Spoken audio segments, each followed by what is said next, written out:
About 2 months ago, I got a call from Rep. Sutherland telling me that we had a credible threat that that Antifa was headed for the town of Snohomish to burn it to the ground. I said, to hell with that. And he said, well, grab your kit and let's get down there.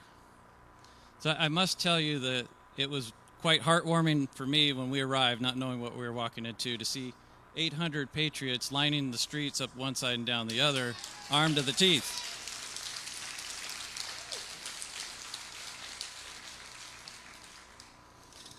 It was a bit surreal. I've never done anything like that before, and it kind of felt like I was in a movie. I mean, you remember the old westerns. The banditos were coming to town, and the town showed up. So there were several pairs of Antifa scouts that we saw that tried to blend in a little unsuccessfully. They were walking a little too fast down the street with their heads on a swivel.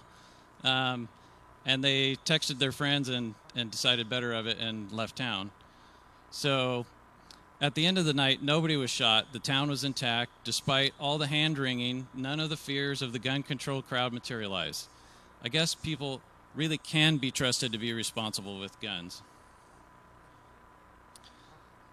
I like to tell people there's 100 million gun owners in America, and if we were the problem, you'd know about it. But that didn't stop the leftists from demonizing our actions, bringing people that don't even live in Snohomish or even Washington to complain to the city council that we were racist. I mean, you'd think they could come up with something else. That it was a bunch of vigilantes. I forget all the other charges, but from where I was, I didn't see it. What I saw was good people. I remember many of the businesses that thanked us for being there. And then we got home about 3 a.m. and I had to go to work the next morning, but Rep. Sutherland stays up even later. He posted a picture that we took to his Facebook page with the caption, "Defending our little town of Snohomish tonight." The next day I got a call that the post was going mega viral.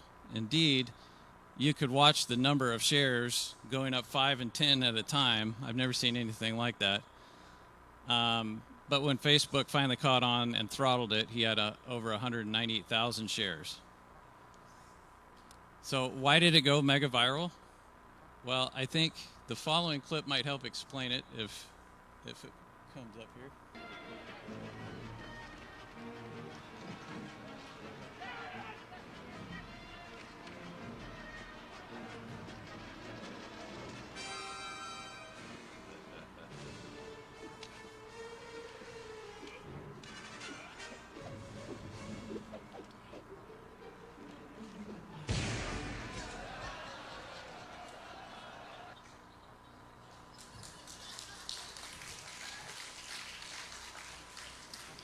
So you guys just proved the next point in my speech here, that it was reported that moviegoers across the nation stood and cheered at that scene.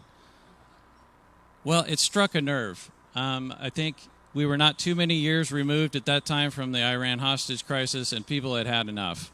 And I think in both cases, both here in Snohomish and when they clapped during that scene, the people said, that's how you solve that problem. Now, unlike the movie, nobody got shot in Snohomish that night. And I'm sure Indy would be called a racist today by the cancel culture. I did think the red and black colors on the bad guy were apropos. The next 4 nights we showed up and stood guard while the BLM protesters peacefully marched with signs up one side of the street and down the other, walking past us. We quickly determined that there were legitimate protesters that were mostly high schoolers with their parents, but joined by 1 or 2 belligerent types looking for trouble that didn't seem to be from around here. On the 4th night, when the belligerent types didn't show up, they just quietly marched up and down the streets. And at one point, we stopped and talked to them, and we told them, we're not just here to defend the town. We're here to defend your First Amendment right to do what you're doing.